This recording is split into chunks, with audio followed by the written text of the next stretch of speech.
Hey, it's James Van Osel, and this is Car Con Carne, sponsored by SopelSolar.com, S-O-P-E-L, solar.com. Here we are, it's November.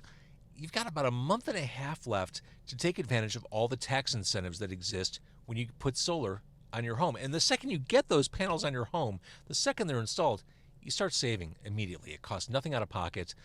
Go to my friend Brent Sopel, former Chicago Blackhawk. He will help you down the path of going solar and achieving cost certainty. SopelSolar.com. So as I'm recording this, it's the middle of November, and I can scarcely believe that the holidays are right around the corner. With that, you need gift ideas. If you have a friend, family member, colleague who loves the 90s music scene in Chicago, and I think we all kind of do, I have a great book for you, 90 Days in the 90s. It's literally a trip back to that period. Darby, the main character, is a record store owner, and she takes the gray line back in time to Chicago in the 90s, soaking up all the pop culture, the moments, the music that existed back then. I'd like to go back. You can go back. 90 Days in the 90s. Give it as a gift. Get it signed by Andy Fry by going to 90daysinthe90s.com, or you can order it on Amazon or wherever. Great gift idea, especially for that music fan, especially for that bibliophile on your list, 90 Days in the 90s. And welcome to Car Con Carne. It is such a fall night, isn't it? It is such a fall something night. else out there. It's rainy, it's snowy, it's dreary, it's gray, but everything is sunnier and brighter because Nora O'Connor is sitting in the front seat of the car. We're in Evanston. Nora, I'm so glad you're here. Thank you. Thanks for having me. We first met years ago. We talked about that as we were waiting inside. You just recently put out your third solo album? Yeah.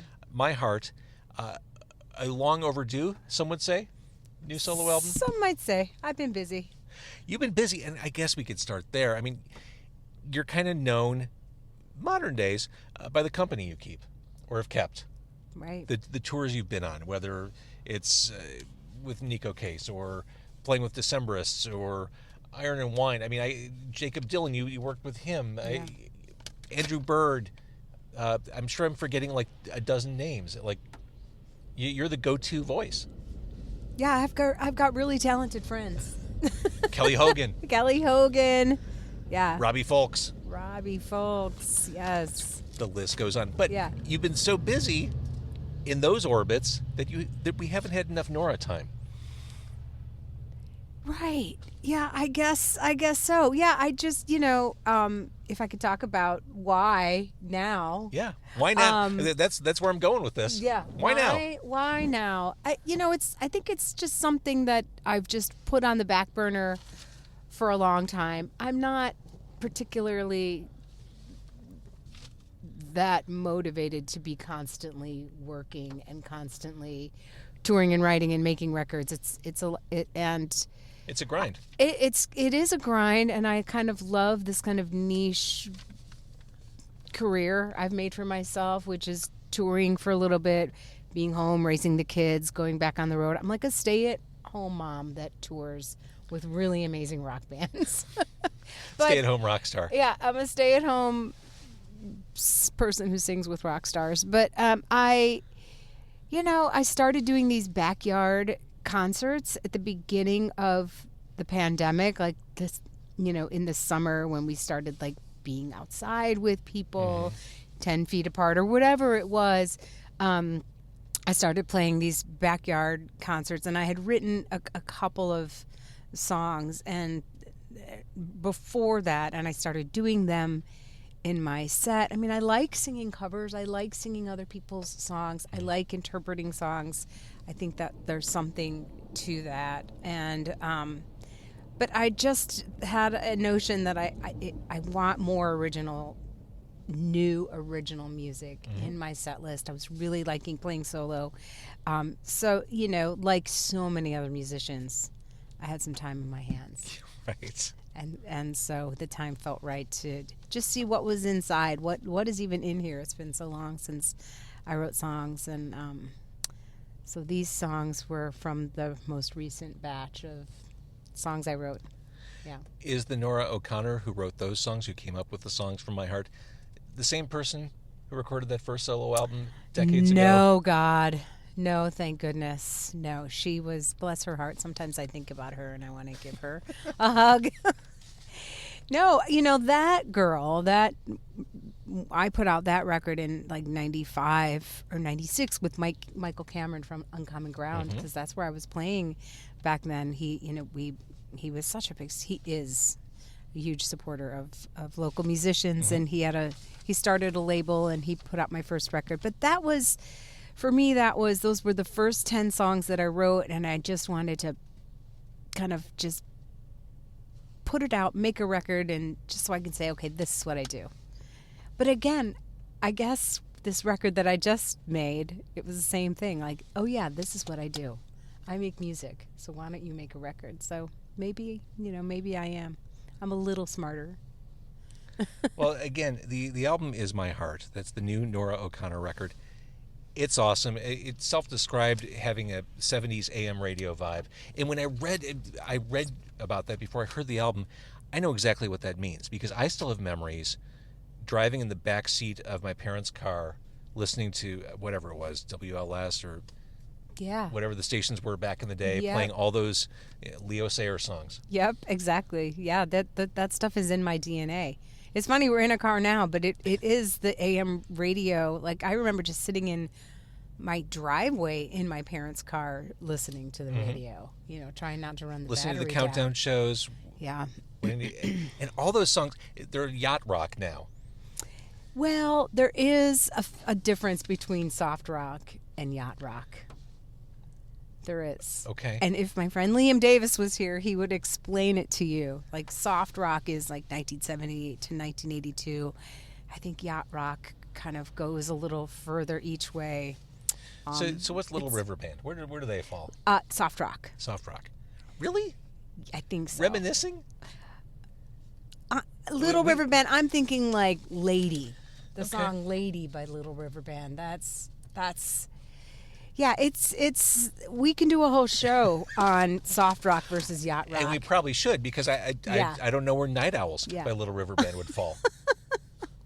There's a heart of the night owl falling. Here's the thing about Nora. She's such an excellent singer, and she, like I said, she's the go-to. She's the harmony vocal, the melody.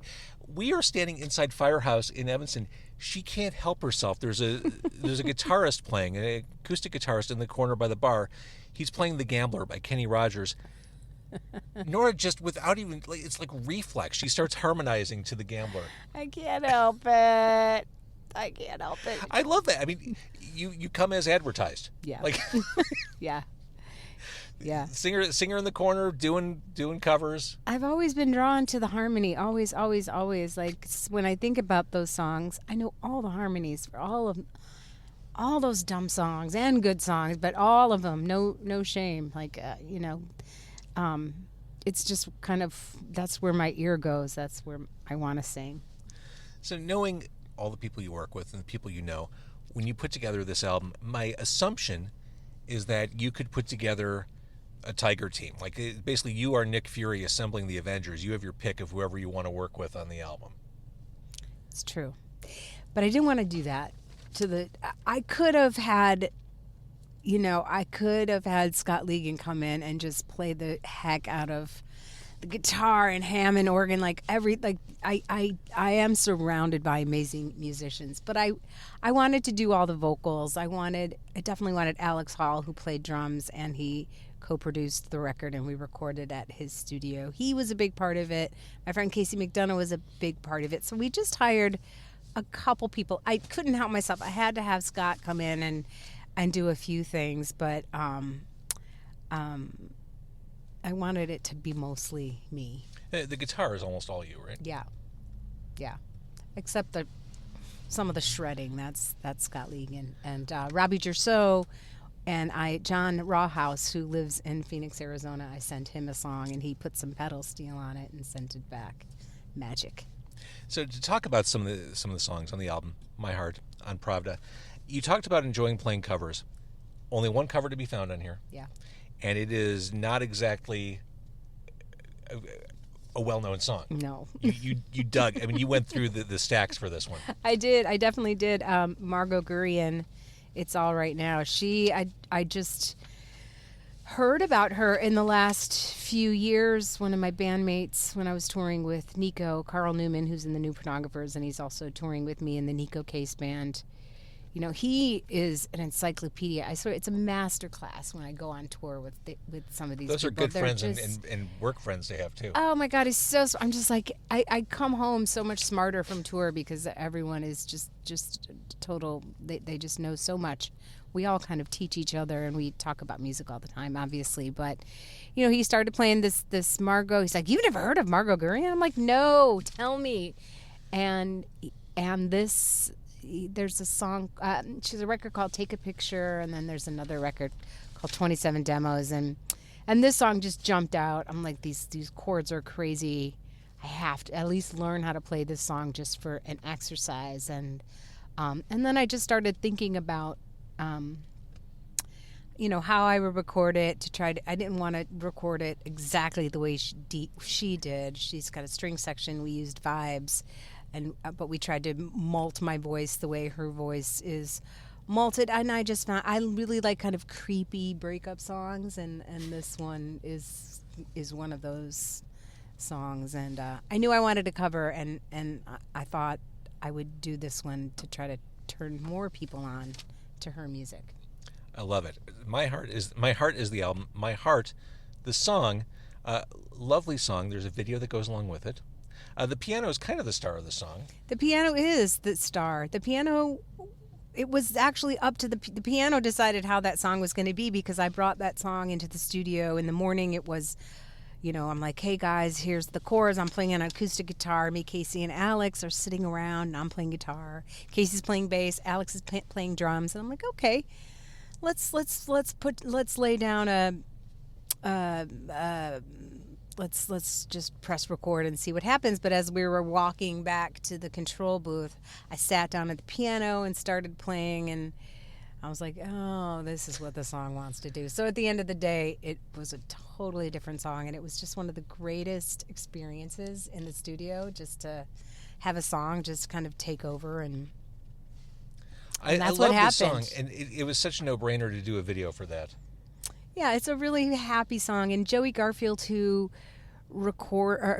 directed the video, he's a really good friend of mine, and I've been wanting to work with him forever, and I finally felt like I had a good enough song that was worthy of Joey's talent behind the camera, and we had a great time shooting that video. I can describe it, but it won't do it justice. It's a giant heart. Yeah. Going through life, taking tennis lessons, or Yes. playing tennis. Not very well. Right. It's adorable. It's very cute. It's a sweet song. It's a sweet video. Yeah, it's really sweet. We had fun. And we just recruited neighborhood kids. My friend Sophie Noyes played the heart, and she was so down with it. I'm like, "Sophie, you want to, if you're in town," she's a junior in college, and I said, "You want to be my video? We're going to get a costume. I don't know what it is." And I had no idea what the costume was going to look like until the day. Oh, that's amazing. And so we put this big thing. It's huge. It's a huge, not like It's a in my heart basement. like that. It's Yeah. a huge. It's a heart. It looks like the organ. The anatomy. Uh-huh. Yeah, it was fun. So the album starts with, I've got to say, I think it's the coolest song on the album. Oh. Soar. It has such a like late night vibe to that. Cool. Thank you. Tell me where that came from. I'm not exactly sure. You know, that one came pretty fast. When I wrote that song, and I kind of built a little makeshift studio in my basement. My husband, as a high school teacher, he was teaching in one room. My one kid was going to school in the other room. Welcome to COVID. Exactly. And so I was in the basement, and that one, it came really fast, and I ended up just recording a full demo I did guitars, and I did a solo, and I played drums and bass, and that's the song that I sent to a couple people who I trust their opinion, and I'm like, did I steal this from somebody? Am I onto something? Should I keep going? And I got really good feedback from a couple friends, so that was the song that kind of got me rolling in writing. Oh, I love it. We talked about 70s AM radio. Tarot card, I think, is, if you're looking for the prime example, that's it. Yeah. I don't know how that turned out that way. That was another song where, I played acoustic guitar as we were tracking, and we ended up just like taking the guitar out altogether. And the way Alex recorded it has that really like kind of 70s compressed sound. And I don't know how that happened. It just did. It just, I knew I wanted Wurlitzer on the record, so I think that kind of keyboard sound just is so warm and 70s. Yeah. Staying on warm and 70s for a second, am I out of line by saying that Fare Thee Well is kind of like a Fleetwood Mac moment on the album? I don't know. Is it? Maybe. Sure. I mean, I put a Fleetwood Mac song on my last record, so I'm certainly influenced. There's a lot of Fleetwood Mac in my DNA, so I wouldn't doubt it. And that's a breakup song? A positive breakup song? I think so. Well, not really. I think that song is. I think that the narrator of the song is kind of realizing that this other person is not as into. It's kind of like a pleading, like one last plea, like let's just. Are you sure you don't want to stay? It's not a desperate, plea, but I think it's a story about one person realizing the other person is, I'm not as into you as you're into me, kind of a song. But so, My Heart on Pravda, it's out in the universe. You've reestablished yourself as a solo artist. Yeah. Not support. You are a solo artist. You are Nora O'Connor. Where do you go with this next? We're at the end of 2022 as we're recording. Yeah. So I've got, I'm touring with the New Pornographers right now. They're doing some anniversary shows for 2 records from 20 years ago and 15 years ago. Actually, 21 years ago and 16 years ago because they had to reschedule the tour. But Mass Romantic and Twin Cinema, and then I'm doing some touring, playing bass. Those albums, by the way. Yeah. I mean, okay. Yeah. It's brilliant. So we're doing like the whole whoa, hi. Oh, hello. The whole album, start to finish, which is a really fun thing because you end up doing songs that you never planned on doing live, So I think in the spring I'm going to take my stuff and do I'm booking like living room shows on the East Coast and in the Midwest. Like it's kind of a thing. People hosting. I love the idea. I love it. I mean, load in at 6, done by like 9:30. Playing for small groups of people who absolutely hang on every word and note. Yeah. I'm into it, and I've done a lot of living room shows, and there's kind of a circuit of people that do it. So if I can map it out and make it make sense, I love it. I'm going to go do that. I think that'll be fun. Those are always really fun. And Frank Orrell of Poi Dog took it to the next level by cooking for Oh my gosh, yeah, Chef Frank. Yeah. See, that's he's got the edge on everybody. Yeah, he really does. I don't know. I mean, I guess I can cook for people, but I probably won't. I'll let them cook for me. So again, My Heart is the new album. You are Nora O'Connor. Yes, I am. Thank you for doing this. My pleasure. And we'll see you on the road, solo, in living rooms, with other people, doing what Nora O'Connor does. Yep. Thanks for having me.